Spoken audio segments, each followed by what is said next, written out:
Hi there! Ang saya-saya dito. Nandito tayo sa Glasgow, Scotland. Barrio Fiesta. Dami-dami. Libo-libo ang tao. Pero we have two nurses sa katabi ko.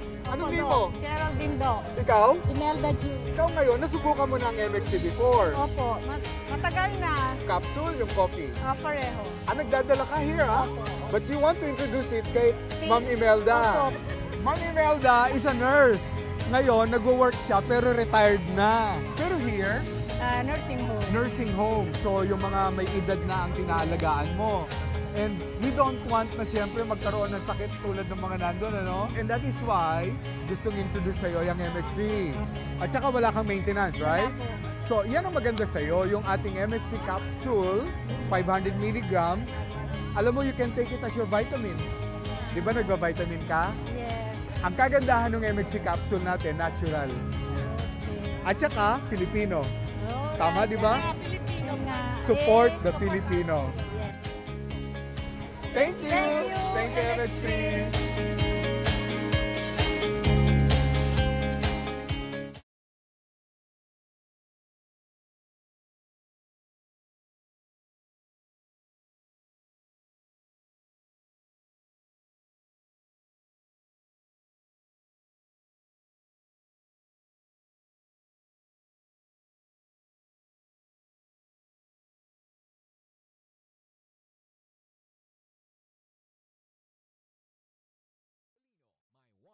Huwag mo sabihin radyo. Huwag mo sabihin radyo. Sabihin mo. Sabihin mo. Energy. Energy. Lihim ng liham.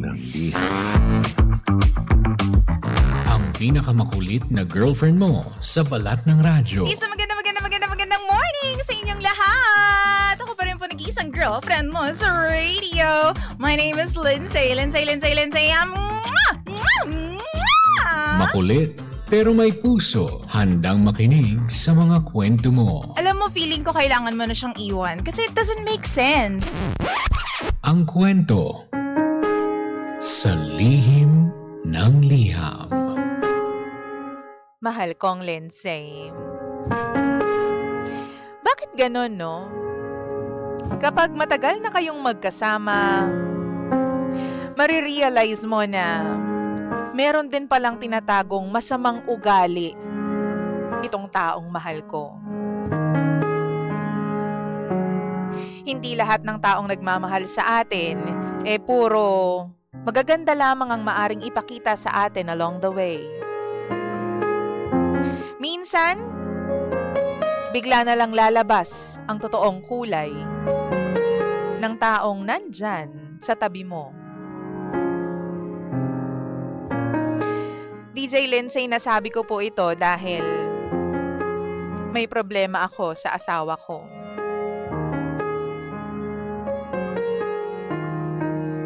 Kapag nagpipicture kami ng family, dati-rate, okay lang naman sa kanya at wala siyang reklamo. Kahit kaninong phone pa yung gamitin, okay lang. Ang importante, makapag-picture.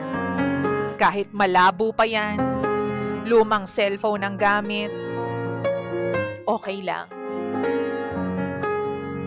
Pero lately, iba na.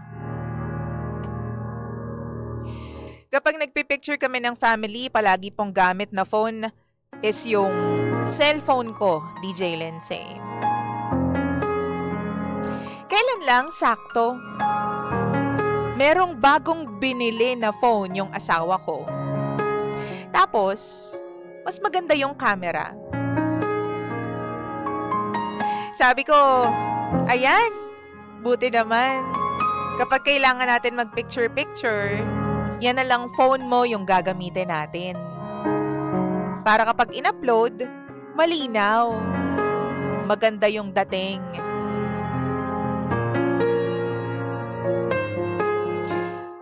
Pero DJ, ayaw niya. Ayaw niyang nagpipicture gamit yung phone niya nang kasama ako. Pero kapag kasama yung mga anak namin, okay lang sa kanya. Ginagamit niya. Basta nandyan yung mga bata, okay lang. Pero pag kasama niya ako doon sa picture, kapag ako lang, ayaw niya. Lately pa man din, ang dami naming inattendan na birthday party.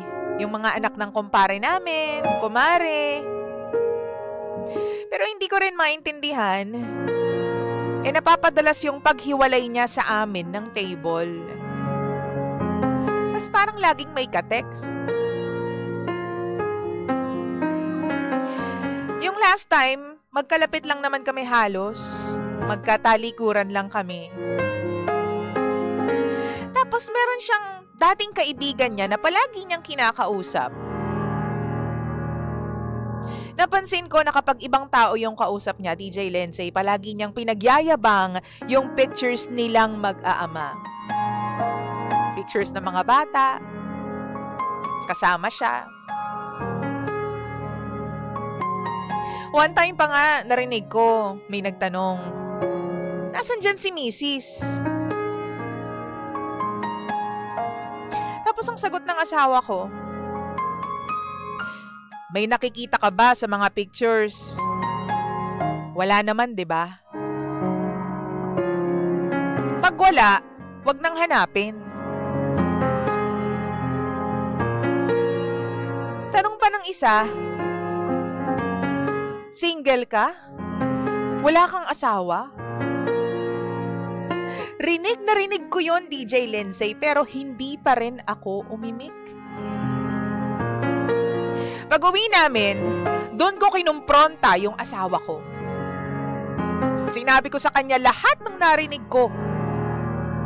Ang kapal ng mukha mo.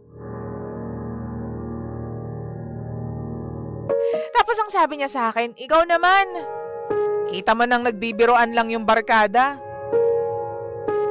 Dapat marunong kang makisama sa lahat ng usapan. Hindi yon palagi kang pikon. DJ Lindsay, ang layo po ng sagot niya doon sa nararamdaman ko. Feeling ko hindi siya proud sa akin. At worst pa nga dyan, feeling ko kinakahiya ako. Kasi bakit ayaw niya akong kasama sa pictures? Bakit wala ako kapag nagpipicture sila ng mga anak namin? Bakit kapag gamit niya yung cellphone na yun at wala ako, okay lang sa kanya? Bakit pakiramdam ko? Ang press release niya sa iba is single dad siya.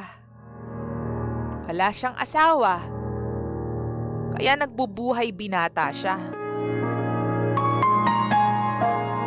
Bakit ganun po yung nararamdaman ko? Sa tingin niyo po ba, DJ Lindsay, posible po ito? At kung ganun nga po, ano po bang dapat kong gawin? Sa totoo lang, nakakabaliw po yung ganitong pakiramdam. Lagi kong iniisip kung anong mali sa akin. Ano na bang itsura ko? Kasi sa tingin ko naman, okay pa naman. Maayos naman akong manamit.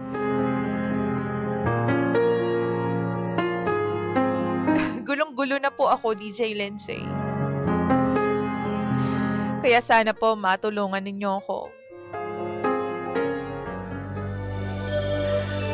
Maraming salamat po. More power sa lihim ng liham.